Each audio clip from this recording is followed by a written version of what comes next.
apparently there are people out there willing to watch me do an achievement guide just for fun. So, all right, let's do another one then, as long as I'm looking at a somewhat popular game for a change. Back to Nine Kings. This time we are looking at the achievement that requires finishing on King difficulty, that is the ninth. Naturally, the game lends itself to nine, so of course there are nine difficulty levels. This one has quite a few more people have earned this one, but it's still not a lot of people have it. And I think it's another pretty easy one, especially if you pick the King of Blood like I did here. So doing a lot of these higher level achievements tends to be about the perks that your king has, because you can get cards from any other king, so that really doesn't matter so much. It's a matter of making sure you have a good start, you have a good strategy, and building toward that strategy. And the King of Blood has one of the easiest ones there is, which is he has a perk, one of his 3 unique ones, that starts him off with up to 2 demon altars already placed. Now, if you're not familiar with the game yet, demon altars summon little demons every time you start a fight, but they get more powerful every time a troop dies. So, strategy here is incredibly simple. It's stupidly simple. You put 2 ranks into that to start with your demon altars. There's another ability they get that starts you with imps in your hands. Imps are a little trash mob. The demon altars are already there. You put down the imps, and then the imps die in the combat, and demons get stronger, and then you upgrade the altars. Higher level altars generate more demons, and that's pretty much it. I'll tell you up front, what you're going to look at here, what you're seeing right now, is a terrible run. I said in the last guide that you were looking at kind of a suboptimal run. This one's just plain bad. Like, I make a lot of mistakes. I was watching through the footage for this just the other day, and just thinking, at several points, I could not tell you why it is I did some of the things I did. Like, some of the decisions I made just make no sense in retrospect, and yet I still finished it. I gave up 1 life. But even so, and I had thought about going back through again and doing kind of a new one to give a more efficient run, but I decided to leave it like this just to show that you don't need to do that. Like, the King of Blood is such an easy win for this that even with a really sloppy run, you can still do kind of okay. So in general, with any high difficulty level run, the trick is you have less time to set up your strategy. If you're down at Peasant at the lower levels, you kind of have the whole game. It eases you into it very easily. The enemy gains power very slowly. Whereas at the higher difficulty levels, especially at King at the very top, you only have maybe 4 turns to get your shit together. And after that, it just starts, the gloves come off, it starts hitting you really hard, the enemy strength, the enemy numbers scale up really fast. Which is why you really want, no matter what king you're using for this or what strategy you're pursuing, you need to have a strategy where you start to scale up in strength very quickly. And that's one of the reasons why this one works so well. With the demon altars, immediately, especially once you have some trash mobs out, they just start to power up automatically, and you don't really need to worry about it. I mean, there are things you need to do. Again, you want, first of all, ideally you get another demon altar out. If you get one in your first draw, like I did here, you want to place that down immediately. If you don't get one in the first few draws, it's probably not worth putting it down. You want to use it to upgrade the other ones. 2 demon altars is plenty. 3 is just kind of over-egging the pudding, as it were. But after you've done that, there's not a lot you... notice I have a cemetery. That's a very easy way to lay this out, is to have the altars at the corners, the imps in between the altars. Then you can use sacrifice to power them up later if you want. That's kind of a risky play for high difficulty levels, but you can do it. And then the cemetery in the middle will spawn little imps when they die, which is just a little bit more damage, and it works out pretty well. Now, another thing I did here, you may notice I'm also leaning in a little bit to King of Greed stuff here. I put down Dispenser. Dispenser is potentially the most powerful tower in the game, but it takes a long time to power up to that level, and usually on King, towers that take a while don't work.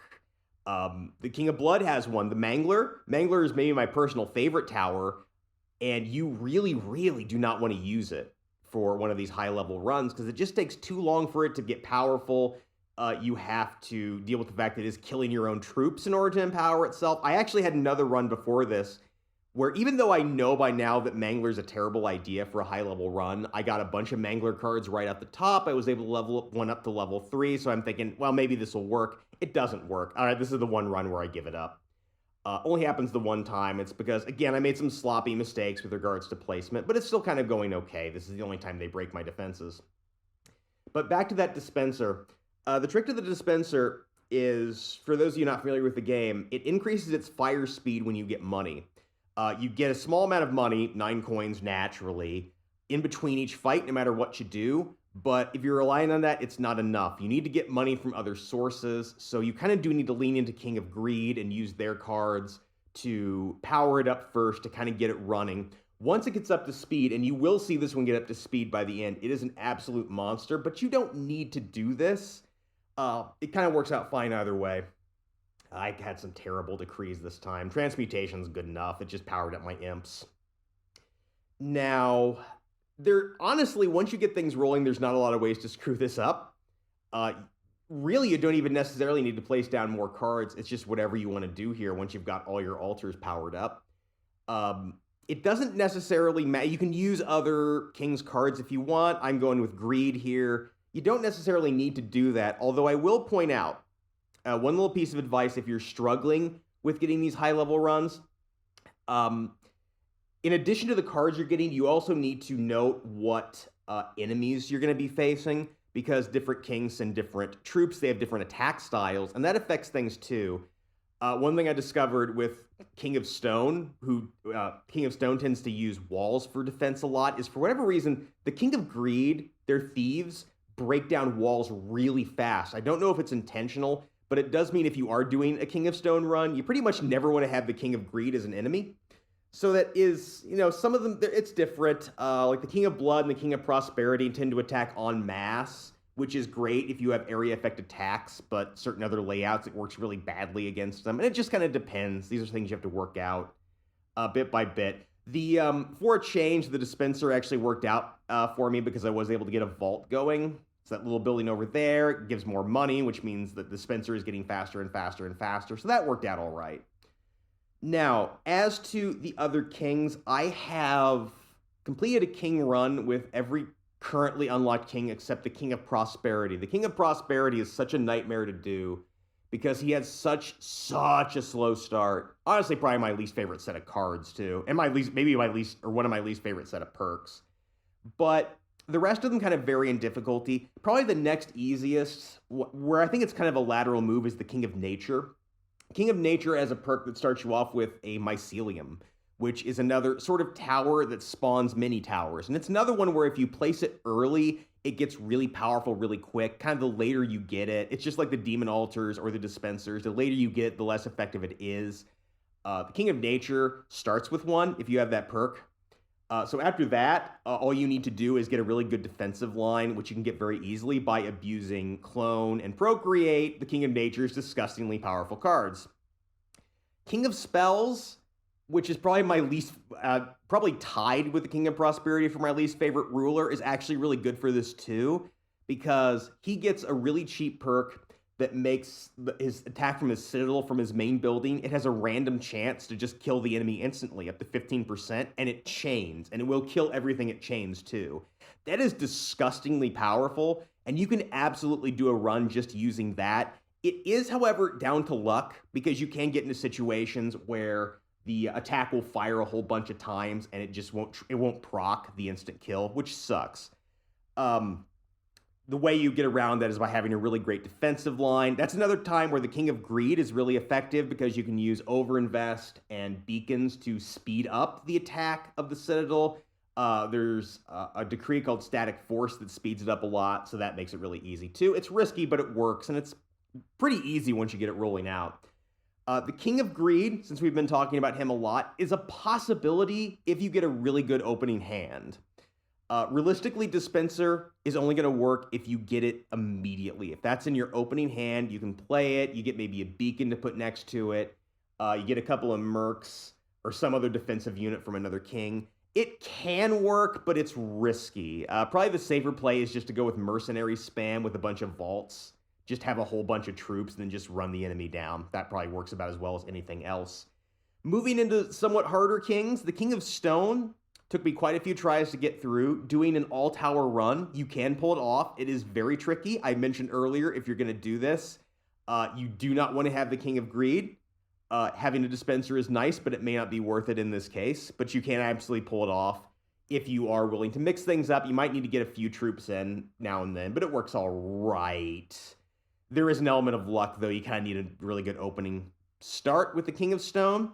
King of Nothing is an absolute pain in the ass because he doesn't really have a specialty. He doesn't have like a cheap... The King of Nothing has no unique perks, so you really don't have anything you can exploit right off the bat. So winning as the King of Nothing entails getting another King's gimmick, whether that means getting a Demon Altar, whether that means getting a Dispenser or Mycelium or whatever. It means you need to get something like that, and then it kind of goes okay, because the King of Nothing is overall pretty strong. You can survive to probably about your 10th year just using his ordinary troops, but after that you will get overrun unless you have a better gimmick going on.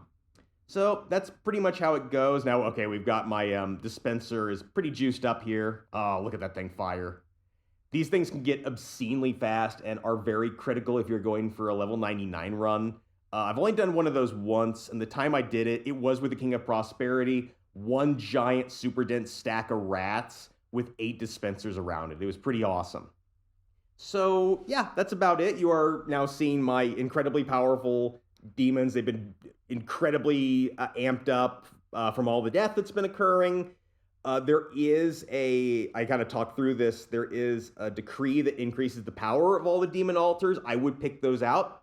You don't need to worry about it. You can get them more than once, so you can just keep stacking them up every time. I think I did have a run once where I got 4 of them, and the demons got insanely powerful. And they get bigger as they get stronger, too, which is always kind of fun. Just a nice little visual thing. So that's about it. That's about all I have to describe the strategy. Now, in lieu of just putting on some stock music behind this, I'm now going to take a risky play and talk about myself, which occasionally does result in someone having an absolute meltdown in my comments. Always really funny to see someone get that upset. Anytime you see someone freak out in my comments and you're tempted to think it's like a shitposting teen, my typical viewer is 30 years old. These are men well into adulthood throwing a shit fit because, God forbid, it took 2 minutes to get to me reading a post I found on Reddit. So, yeah, warning, I am going to talk about myself here briefly. I have gotten back into writing. Fiction writing, I should say. I'm still doing the video game stuff, obviously, to some extent. But I did recently finish the first novel I've done in a few years. And I don't want to jinx it too much, but for a change, the cultural milieu might actually be on my side for this thing, so this could work. I ain't betting the farm on it. I'm not, it's the odds are always stacked against you when you're not a celebrity already. But that is kind of my current ongoing project. You will see a little counter in the corner. And again, because some people seem to get really upset when I talk about my life, God forbid, I'm not going to mention it too much, but you will occasionally see this thing show up in the corner of a video. And this is me showing you how the submission process is going.